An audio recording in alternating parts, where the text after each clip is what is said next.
We're back again today with Harry Knights from Harry Knights Fitness and Lowestoft Town. Hello, how are you? Very well, thanks for having me.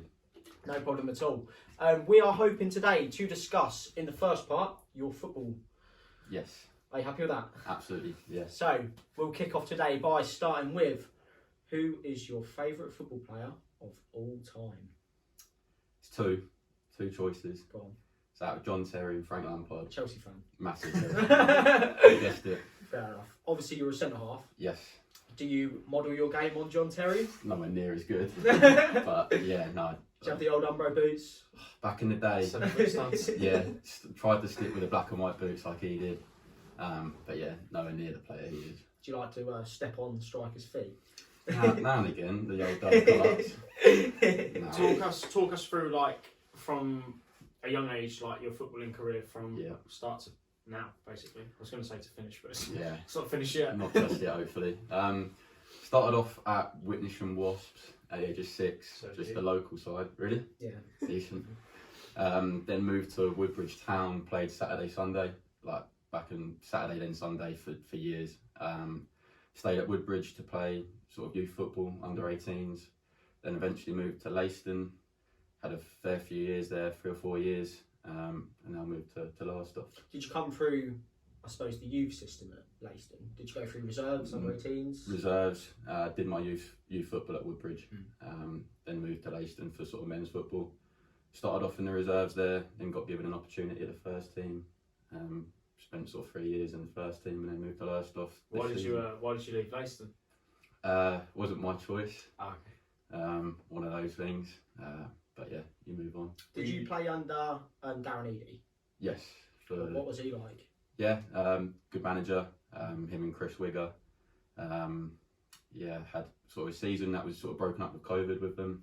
Yeah. Do you think if COVID didn't happen, you'd still be at Leicester? I don't know. You never really know. We didn't have the best season. Results wise, I thought on a personal level played pretty well. Yeah.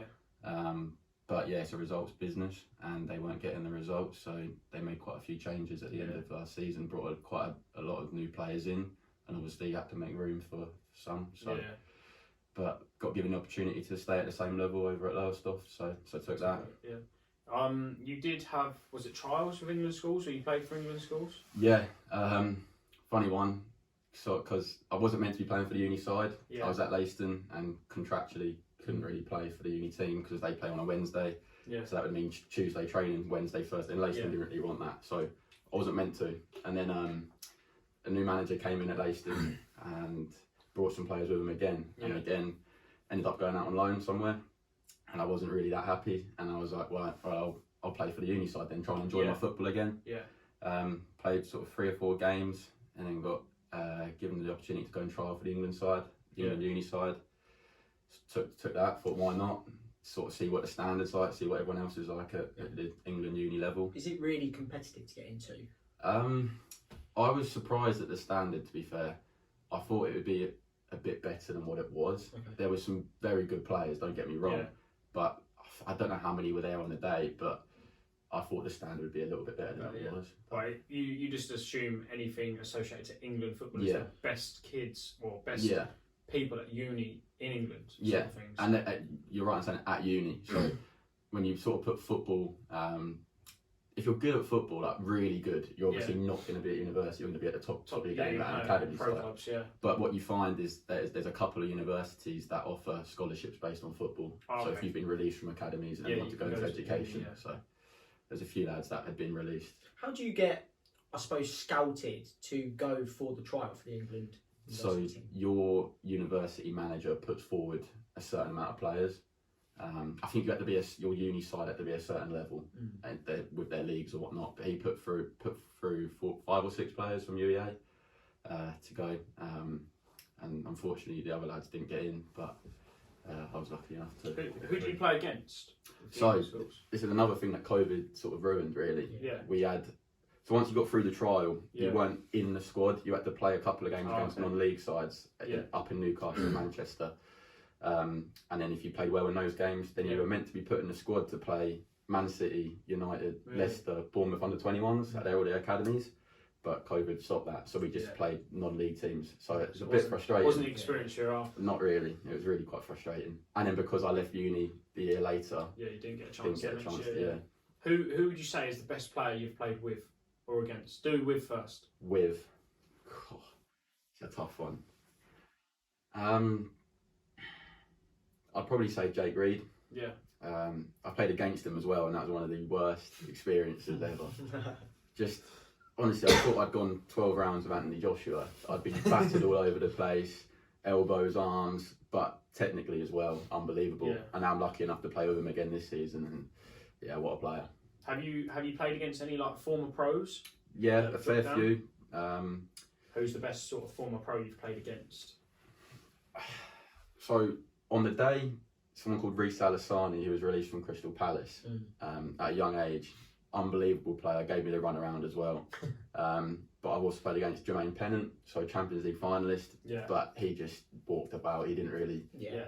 It's a different level for him. Like he's not going to bother putting his heart and soul into it, is he? So. You were there that day? I think I was actually. Yeah.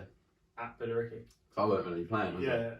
We're there thinking we're trying to have a good game to watch, yeah. and then someone got injured in the warm up. Yeah. Starting against Jermaine. Yeah. That was a long day. I do remember that. Who else did they have in that team? I think Konchesky played that day as well. I don't know if he played. He was definitely. He's in their squad. Jamie O'Hara. A fair few sort of like other. Did O'Hara play? He didn't that day either. I think he got away with it. Yeah. Pennant definitely played. Yeah. And then there was... Strike used to play for Brighton as well. Jake Robinson up front, then he scored like 5 or something like that. 50 goals in the season or something stupid. Was Glenn Tamplin on the side? Yeah. Yeah, he was, wasn't he? Yeah.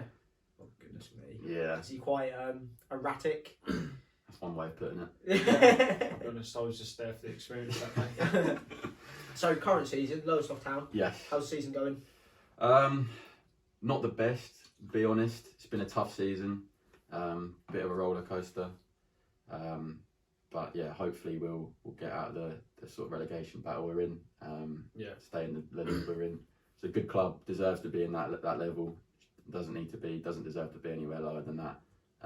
So hopefully we put it's in a big club, isn't it? I mean, even on sort of social media, I was looking earlier on Twitter, I think 15,000 followers or something, which for a non-league club's pretty good going at that level. They used to be in the conference at one point, a few years back, I think. And used to get very good crowds. Still do get decent crowds. Yeah. It's a decent sized town, isn't it? Yeah, it is. Yeah, bit of a journey for me. But yeah. How long does that take?